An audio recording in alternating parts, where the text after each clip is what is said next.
with a very dear friend that actually happens to be one of the people that I work with on an ongoing basis. And, she supports me in my business with her zone of genius, and I support her in her business with her zone of genius. And I'm so excited to share her case study with the Viral Bundle system. Lovelda, why not take a second just to share a little bit about who you are, what you do, and who you serve? Sure. Hi, folks. My name's Lovelda Vincenzi. I am an international MC and moderator and host. Fancy terms for I get to introduce cool people on stages. Yay. I also work as a business speaking coach to female entrepreneurs who want to get their message out further and be paid for sharing their message. So I do a lot of the business side of things, supporting people to get on stages, do contracts, sales, market, position themselves for paid speaking opportunities. Amazing. So you obviously did the Viral Bundle system and you've had incredible results. What was your main motivation for creating your own bundle? Outside of Katya told me I need to.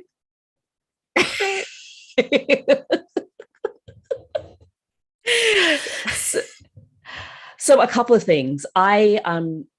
I didn't really have anything. Well, I had a really good, very well performing free lead magnet, and it was working really well. I do Clubhouse rooms and be on other people's platforms, and it's always worked really well to convert. The problem was, what I found was a lot of people would join the list, but their level of commitment to moving forward their speaking would just always be a little bit lower. And so, as great as the resource was, there was a part of me that just thought, I'd like to build a more committed list, is probably the best way of saying it. I'm not anti-free lead magnets, but I also wanted to have a group of people who'd invested at least a little bit in solving the problems I help solve, versus the tire kickers who are like, oh, this sounds really interesting, maybe I need this, and they just never open the darn thing anyway. So yeah, I just wanted to get a little bit more serious and have a bit more exchange with those new clients coming in.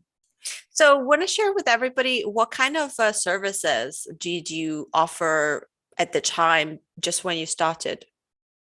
So I was under a service review. I've done a few different things. So I've done retreats and masterminds, which were fun, but very time consuming. I've done one-to-one work, which I started and then stopped, but turns out I love doing it. So I have high-end one-to-one clients. I've done group programs. Again, there's kind of a window for people to be involved, and then the whole thing's closed. So it's kind of stop start.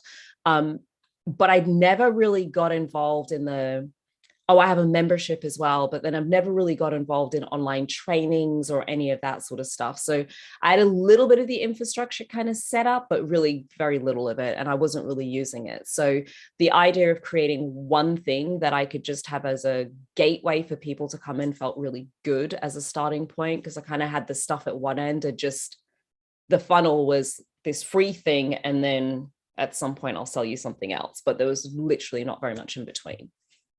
It kind of sounds like you had a lot of different offers and a lot of different pieces that were operating in its own space, and you were promoted in your own time. Maybe some of them you were filling up through referrals. Maybe some of them you were filling up whenever you promoted, but you didn't really have anything that could just be there, evergreen, can sell all the time without no, nothing like that. Yeah. No.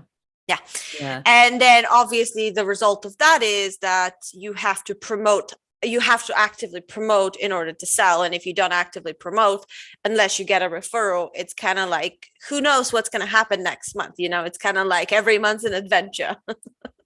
Yeah, I mean, if you've got a number of one-to-one clients paying monthly going on the go at the same time, that's kind of nice. But, sometimes a bunch of stuff comes to the end, and then you're like, now what happened? And so there wasn't really anything that you could just, it was either you're paying me or there wasn't really anything else to do to have around. And I just thought, well, let me play around with this idea of having something I can offer at a nominal investment that's been considered, right? So, could I go off and create a course? Of course, that just felt like a lot of work. And over the time, I know that anytime I've done group programs, there's been resources that were just created off the back of it to support people. So, for example, I'd created a biography workbook off the back of a 5-day challenge I did. And part of the challenge, I literally taught people how to create a great quality speaker bio. At least I thought I had, until some of the example bios started coming through. And I thought, did this not come across very clearly in what I said? Right. I'm pretty sure I said, don't do this, do this. I thought I was being crystal clear. And so as a result of that, the next time I ran the challenge, I took everything I said and I dropped it in a document. I got it designed. We called it a workbook. And I literally just walked people through the steps. I was pretty confident I told them on the thingy, but something about having it in writing works better. So I'd collected a few of these different resources, or I'd be working with somebody one-to-one and I'd answer the same question 15 times. So it was written on a piece of paper. It was reasonably clear in my head. So I had lots of these ideas of things and ways that I work with clients, but I'd never really kind of pulled them together. So I knew there was probably something I could do that would feel congruent, that would help people who were getting started to get much more momentum behind and give people a flavor of who I am, but not for free. Exactly. So you started going through the system and you went going through the modules. Walk me through that first impression as you were going through it. What were you learning just up until the point of coming up with the idea? So first I avoided it, just to be clear, like, it was there and I thought, oh, I should probably, and I just went round in circles with it. I think because it feels like it could be a really big thing to do. And it's like, where do I start and what do I put out and who needs what? I think what was really helpful for me, I'm one of these people, I want to do things as efficiently as possible. I don't just want to put together something just for the sake of putting it together. If it's not going to convert, if it's not going to be useful, if nobody wants it, what's the point? And so what I found really helpful with the early modules was the mindset shifts that needed to happen about what this bundle's designed to do, because I think it's really easy to think I'll just throw stuff together. It kind of reminds me of when I'm talking to people about show reels and they're like, oh, it's just video footage. You just get footage, you put it together, bish, bash, bosh, you got a reel, right? And so on the surface, it's one of those things that looks like, oh, I get it. You just get a bunch of stuff you got, throw it together, call it a toolkit, call it a bundle, right? It's just a bunch of your resources.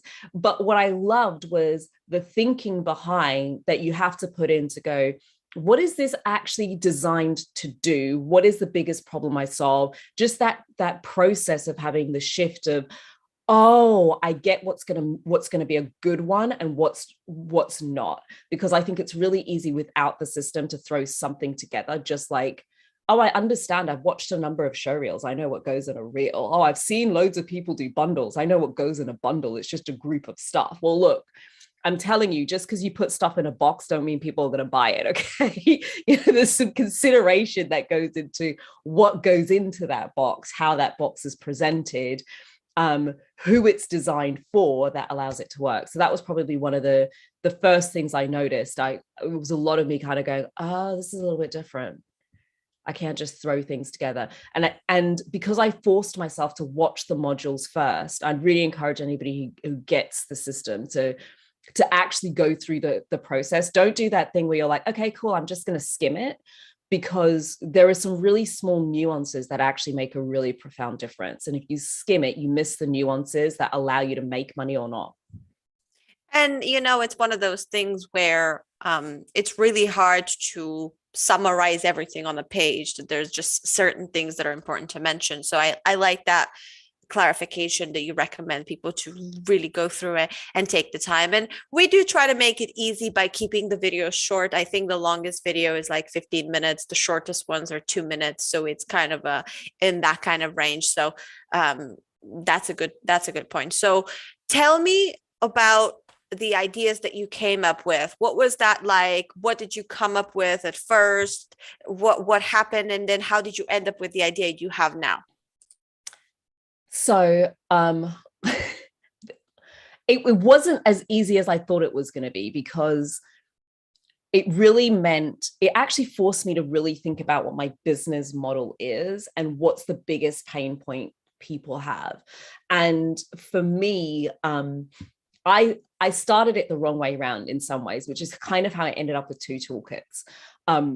because I've got two toolkits, straight bundles, right? But I started it the wrong way around because I kind of thought, what's the problem people ask me to solve all the time? And one of the biggest issues a lot of people have is I don't know how to get paid to be a speaker. And I have a lot of clients who come to me and they don't even know where to start with that. So the first toolkit was really around what resources can I give people to support them? And some of them were really obvious. Like anytime somebody works with me for a while, they're like, have you got a contract? I'm like, of course I've got a contract, you know? So I ended up with a templated version I would give to my one-to-one clients. It kind of made sense to piece that together. And then I really started thinking about the conversations I had around negotiating and pulling together resources. But the thing is, in my business, there are two primary pain points, and they people experience them in different ways depending on where they are. So it's either I don't know how to find engagements, or it's I don't know how to get paid for them. They're two slightly different problems, and people think it's the same answer. They're two slightly different ones. And so when I started, I was thinking, how do you get paid? And then speaking to, why don't you have anything in there about how to do a bio? And why don't you, because it's a different problem. It's not the same thing. You know, that's how do you get found? That's how you find gigs. What do you say? So because I couldn't figure out which of these was the bigger pain point, and it's what I deal with, you know, effectively, I'm either teaching you how to get paid or teaching you how to find gigs. And be a compelling person for people to book. And because I couldn't figure out which of those people were going to want more, because by the time I'd finished the paid one and people started saying, actually, I want all this stuff around bookings, and I pieced that together, I was like, but the paid one's really good too. And so because we were under pressure to get it all done for Black Friday, I was like, sod it. I need to create them both now. I'll sell both of them. And if one of them sells much better than the other, then I only have to produce one. The genius and or mistake I made was that when I was building the funnel, I thought, well, if you come in and you're saying, I'm ready to get paid and can I have the contract, well, wouldn't you want to get paid easier by having a better profile? So I made the bump of each, so that they each bump to each other, basically. So regardless of whether you started with one or started with the other, I was just curious to see if there was a difference. And what I found was they're both really useful. Most people, about 50% of people, end up buying both because they complement each other, but they solve very different pain points. So it's a roundabout answer of saying it really wasn't as easy as I thought it was going to be to figure it out, because it was about getting really clear on what the pain points are, but more importantly, what's the one that is most top of people's mind they want to solve.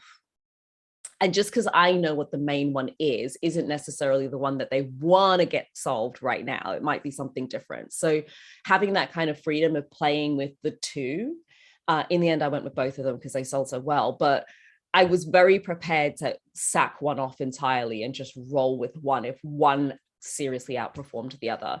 But I think it's when I found, even if one seriously outperformed the other, it sold the other one anyway. And I was like, oh, shoot, would it have sold as well? You know, I would have missed out on all this cash if I just put one out. So yeah, that was the route I ended up taking. It's such a clever thing to do as well, because it actually allows you to segment your email list into what are they actually interested in now. So if they buy the get found, and even if they buy the bump, they're raising their hand and said, I am struggling to find speaking engagements. And then you can send these people specific emails on that topic.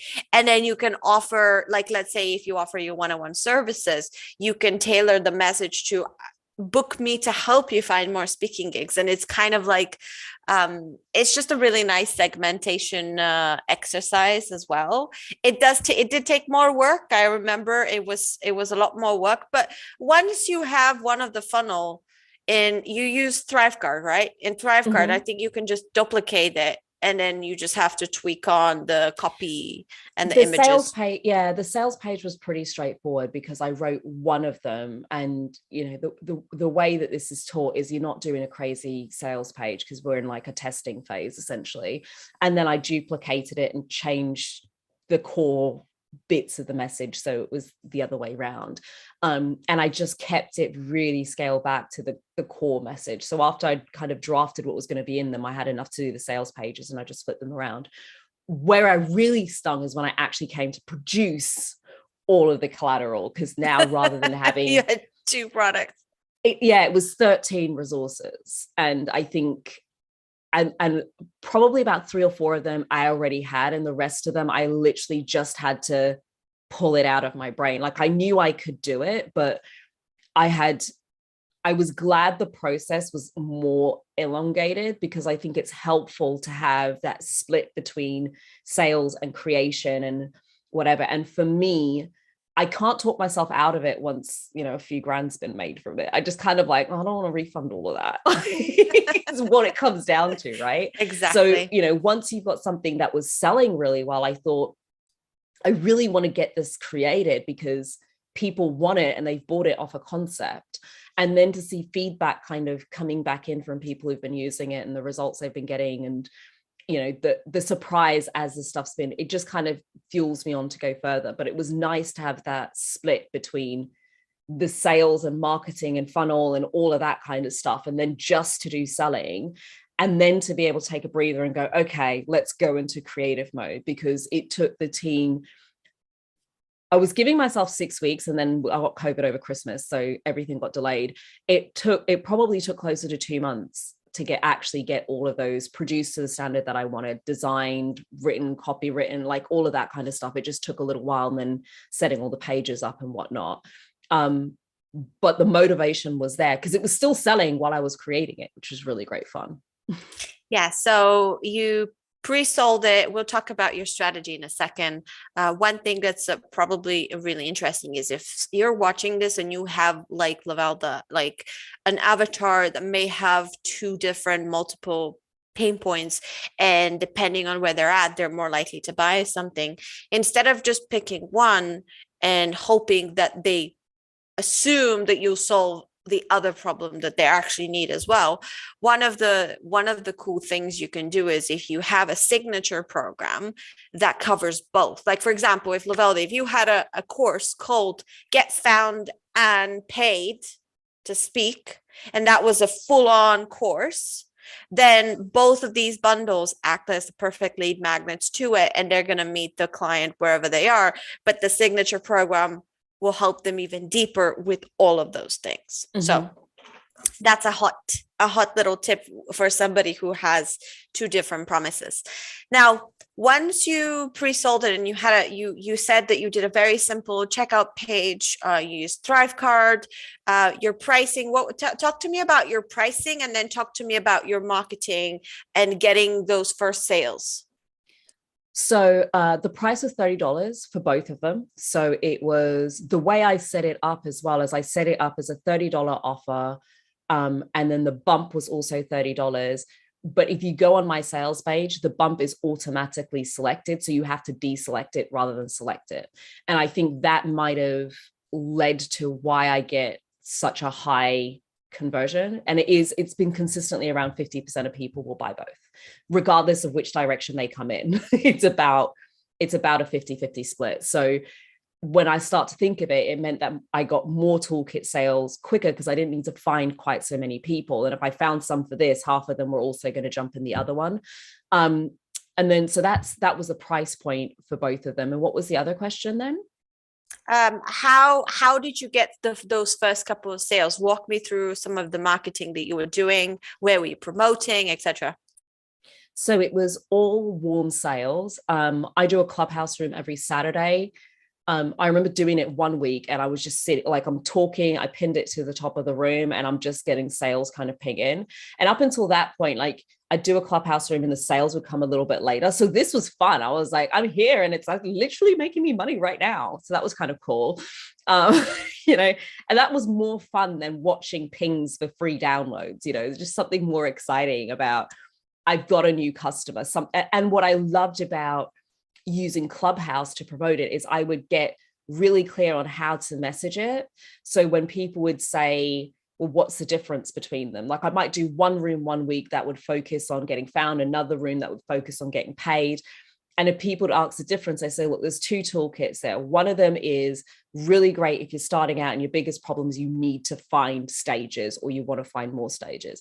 The other one is great if you're one of these people who's on a lot of stages, but nobody seems to be paying you, or they're not paying you enough, and you're ready to up level your fees. That one's going to tell you what you need to do to translate these engagements into better, more money in your account, more consistently, with more revenue streams. And so, but it was through talk, because I work really well through talking. So doing those clubhouse rooms was great because you get the feedback as well, where somebody might come ask a question. I was like, that's another FAQ, you know, so you get that opportunity to just like update. I will change that immediately. Thank you very much for that. So I did clubhouse rooms every Saturday, which I was doing anyway. I did Instagram. I emailed to my mailing list. I think it was a few posts I used Instagram, Facebook, LinkedIn for promotional posts. I guess the thing that got me more, because at the time I did it, it was when we were doing like a group, like everybody's doing it at the same time. And I remember watching other people promote theirs, and I was like, geez, Louise, how many times are you talking about this? I mean, I was bored of talking about it by the time I was done. But what I found is for every post I put out, like a couple of new sales came in. So it got a little bit more addictive. So I think the key thing is to really get it to get results with it. I guess for most people, especially if you're not used to this, you're going to have to promote beyond what feels comfortable and reasonable. And I'm a person who likes to sell things. And even I was like 3 posts a day. I had stories going out. There was an email almost daily out to my list. Like, you know, it was hard. There was something happening every day for a couple of weeks. And I think to launch it effectively, you just need to keep talking at that level consistently, which is why I think it's really nice to have that break between the pre-sale structure works really well to be able to just sell it and be in that space and go, right, once I hit whatever your target number is, then we're going to close this pre-sale and get to producing it. And so I think because I just want to get there quicker, sooner rather than later, I'm just doubly focused, because I'm like, I don't want to be pitching at this level forever. And so it was a lot. It was all organic. No, there was nothing paid. But if you had me talk, I was probably going to tell you about my toolkits. I think I might have even DM'd a few people like, you commented here, girl, why have you got this yet? You need it. And then some people came a lot later, like they'd seen it for ages. I went and did stuff in their groups, and then they came back and they went, so which of the toolkits is your contract in again? Because I kind of feel like I need one now. I'm like, boo, you could have bought it when it was cheaper. Now you got to pay the higher prices. So as you can see, it's not just what happens during when you're promoting, but it's also, it does have that branding effect that people remember you for that specific thing. And then later on they think about you and they come and say, oh, I need the thing. So it's a really, really good, it's a really good result to get from something like that. And yes, it does take a little bit extra marketing. I think you said something fun. You said, I love selling. But many people love to sell, but they don't market enough. You have to, you know, what do they say? They say that marketing is creating sales conversations. And a lot of people are selling, but they don't have anyone new to sell to. So they need to market to create them more sales conversations. So that's what VBS actually forces you to do. When you're in VBS, you are forced to really market so that you have more people that could potentially buy it. So you pre-launched it. Talk to me about how did your pre-sale go? Talk to me about, I want to know what was your total sales generated from the bundles. Let's do the 2 because it's much simpler because they got either way. Yeah. And then you can tell me, and then actually you like one question at a time. So let's do that one first. It's one of my golden rules, because then by the time I start talking, it's like I forgot. I feel like I've answered all of them, but there's a part of my brain that's like pinning questions. So total overall, it made over 5K. The price started at pre-sale was $30, and I think that was until about the end of January. And then I tweaked the toolkits a little bit because one of them had far too many resources in it. Like I had another look and I was just like, we need to just make this a little bit more streamlined. And the price of both of them is now $47 each, which is still, even in my mind, insane. But it just makes it a really nice, easy sell. So across all of them, it's to date, it's made $3,700 and some, well, sorry. To date, both of them have made, let's have a look here, 6,000, 6.5, something like that in sales, which in my mind is insane. Dollars, yeah, which is insane for me. Because that is, what's that, 200 plus sales total? The sales total number of bundles, bump or otherwise, 191 was the total count. So almost 200. So that's almost 200 sales. Have you ever done 200 sales of anything? In one promo, I mean. Not in a single promo. I would say about 150 of those came during the pre-sale, and the remaining 40 or so, 30, 40 have come since then, since the price has gone up, because I'm still selling it. It's not redundant, it's just better. The stuff exists now, so when you buy it now, you get them, whereas before you bought it, you had to wait. So that's what the difference was. You got a bonus for waiting in a queue. But have I sold that much of anything before? I was just thinking of some of the events I sold, and in the launch period, no, I haven't had that many customers before in a single launch period. Because I think when I opened up my event sales, I think we got like 50 ticket sales in 10 days. And that was pretty big, but yeah, not of this level. And I don't have a huge list or anything like that. You know, I have a list, I have a following. How big was your list when you launched? About 1,500. Yeah, 1,500 people. And you have, I think, a couple thousand on social media, something like that. I mean, across social media, I think I've got about 3 on Instagram. Yeah, it's less than 5,000 across the social media platforms I use the most, I'd say. So it's not, there's an audience there, but just because people are following you doesn't mean they're following you, if that makes sense. That's so true. You know, they hit a button once a while ago. Some of them have forgot, some of them ain't seeing anything from you, and others have forgotten they even hit follow. Like they'd see you and be like, who's this? You know, so it's not quite the same. Yeah, totally. So now that you've gone through this whole process and you know how to do this, can you share some of the biggest lessons that you've learned that you're going to take in your business going forward? It's really good to have daily sales. It's just fun. Like, especially when it's easy, just to kind of have those kind of daily sales kind of dropping in is fun. For me, what's been really great is taking the pressure off having, I think a lot of people teach this full end-to-end, like build the whole thing, sell the whole thing, like, you know, and there's something really beautiful about going, let's just see if anybody's interested in buying this thing. So let's just come up with a concept first. Let's not worry about a fancy sales page and, you know, big long sales copy and the whole end-to-end funnel. Let's just see if anybody will put their money where their mouth is based on an idea, right? And the scrappier the page, the better. Because if they're going to buy now with a crappy page, they will buy with the sexy page, right? And I think sometimes people think, well, let me just jump to the sexy page part of it. The bit that was beautiful was, there's enough to do without having to add all those extra steps.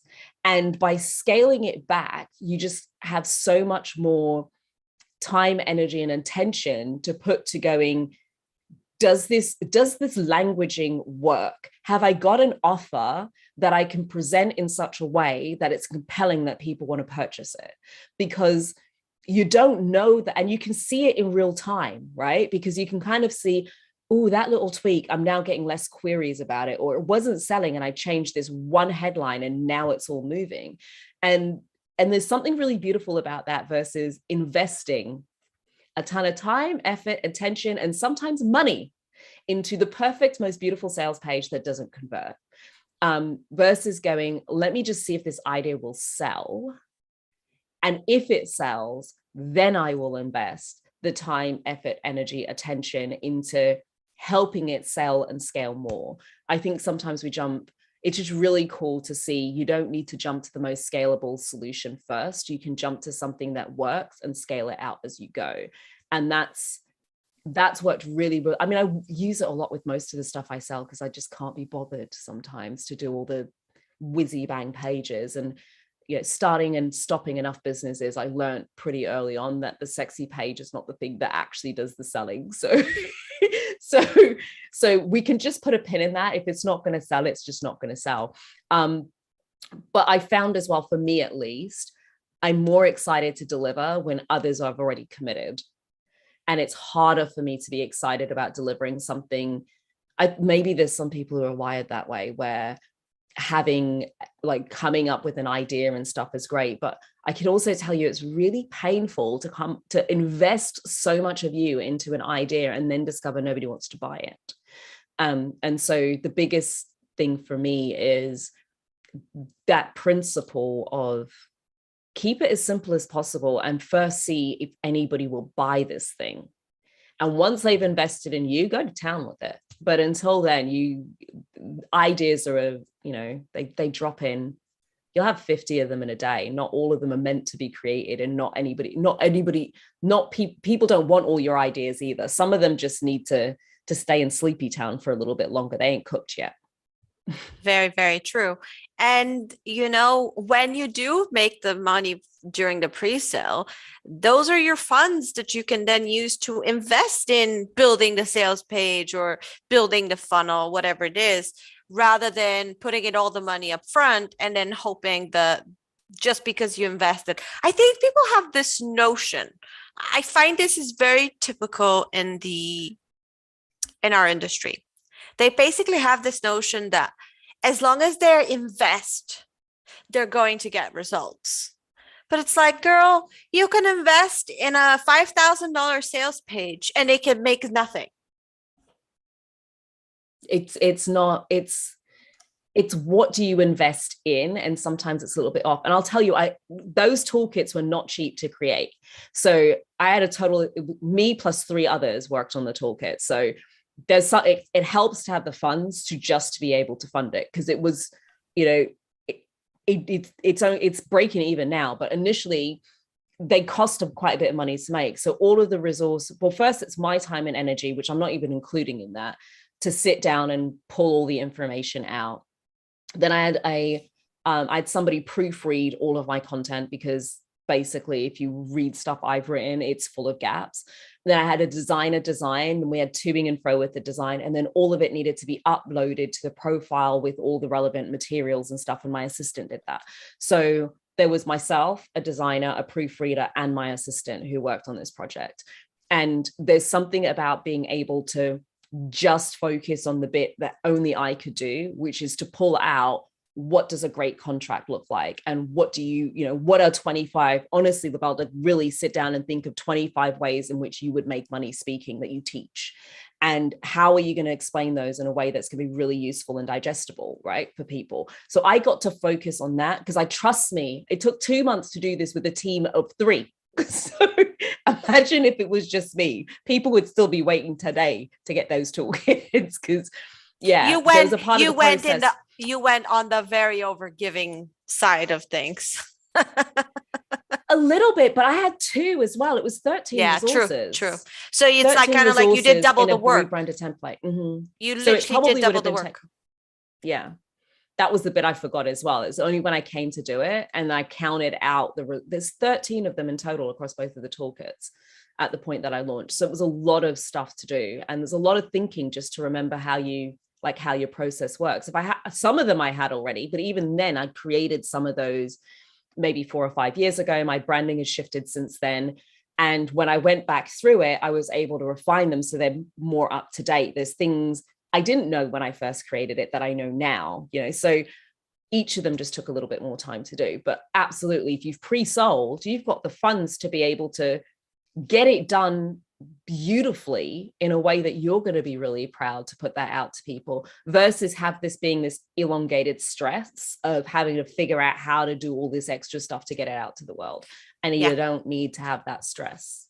And finally, when you have customers, you don't have to second guess what you're going to create. You can literally go to these customers and say, hey, should I do A or B? And you get them to vote. And then you go, oh, thank God, I don't even have to do this. So it saves you so much time too. Yeah. So final 2 questions I'm going to ask you. The first one is, who is best who is in the best position to implement VBS and get results? You have to have something you're already selling. Like, this is not a launch your business strategy. That, let me just tell you that. Like, if you're just thinking, right, I'm going to start with this. No. Like, you need, I'm not saying you can't use it to launch your business. It might just take you a lot longer to do it. This works really well if you have a existing business, you have clients, you know your customers really well, you know what they like and dislike. You have some people who've bought stuff from you before you can go back to and speak to find out what their needs are. So this is not great for somebody who just wants to start, but if you have that starting point, I'd say it's really awesome. I think it works really great for people who have audiences, especially if you have a bigger audience. I mean, it's just, you're putting out a really simple no-brainer offer for people to just throw money at you. It's like, here you go. So you really get to serve that audience in a much better, much more streamlined way. And I think you have to have some sort of business systems in place already. I'm not saying that you need to have done this before, but I think if you've never done anything on a website or have nobody in your team who's done it before, I'm not saying you can't get results from it. You may just find yourself getting a little bit more hung up on the tech than you need to. So you don't need to be a tech genius, because there's lots of, I'm not a tech genius. Most of this stuff we did, I did myself, or my assistant did it for me. We used Thrivecart. It was super easy to use. But if you're a technophobe, you may struggle because it's all online. There's no getting away from it. There's going to need to be buttons and emails and stuff that kind of connects to each other a little bit. And so it helps if you have an email system that you're already familiar with and you've done something with websites before, even if you haven't done a membership site before. You kind of understand the systems and you're comfortable with it. It's not like you're suddenly walking into a car garage, having never opened up a car before. So I think you need some of those basic understandings. And most people, if you have an audience, you've been in an online business before, you deliver stuff online, then you'll be in a good place to start. But if you don't have those things, I'm not saying it's impossible. I'm just saying that you may be waiting 6 months to get similar results that others are getting in weeks, just because there's just groundwork. So yeah, best if you've got something there already and you're just ready to serve bigger to an existing audience. 100%. I say, don't use VBS to get your first customer, use it to attract more customers. That's what you want. And finally, what would you say to somebody that's on the fence? My God, what have you got to lose? When sometimes I just think, I struggle with it because I think sometimes when you're the other side and you're just looking at it going, I'm somebody I'm not really into online. Like I've started trying to do online courses and stuff before and got bored of them. Like, I sold 5 or 10 of them. And then I'm like, this is just too much like hard work, mainly because I was doing it the wrong way around.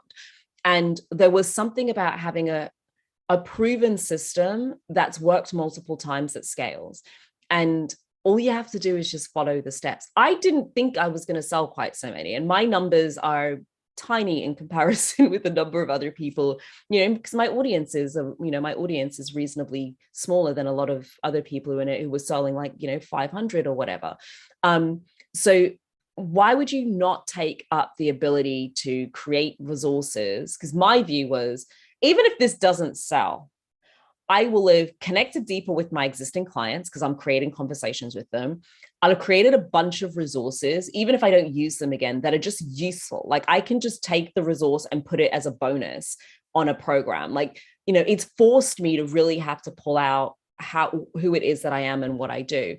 I don't really think there's anything to lose because you don't have to be fully online. But the thing that really got me, the biggest thing for me was I need my clients to invest in me. And if I have a list of people where the primary route in which you came onto my list was that you invested a small amount that told me you're serious about this problem.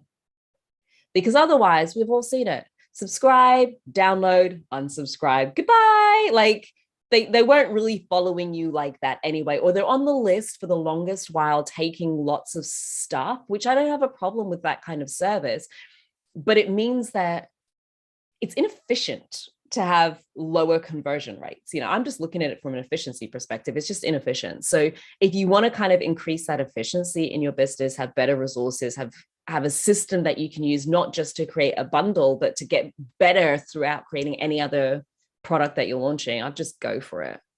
Absolutely. I love that. That's a great note to finish on. So thank you so much for your time. Thank you for sharing your story and your bundles. I've included the most popular one in there, but you get both when you buy this one. You get both, so you can go check it out. It's to help you find better speaking gigs, so that you can get booked and speak on stages and make impact. So go check it out. Connect with Lovelda. She's Lovelda Vincenzi on all social media, so you'll be able to find her. And yeah, thanks for coming in. Oh, it's been a blast, babe.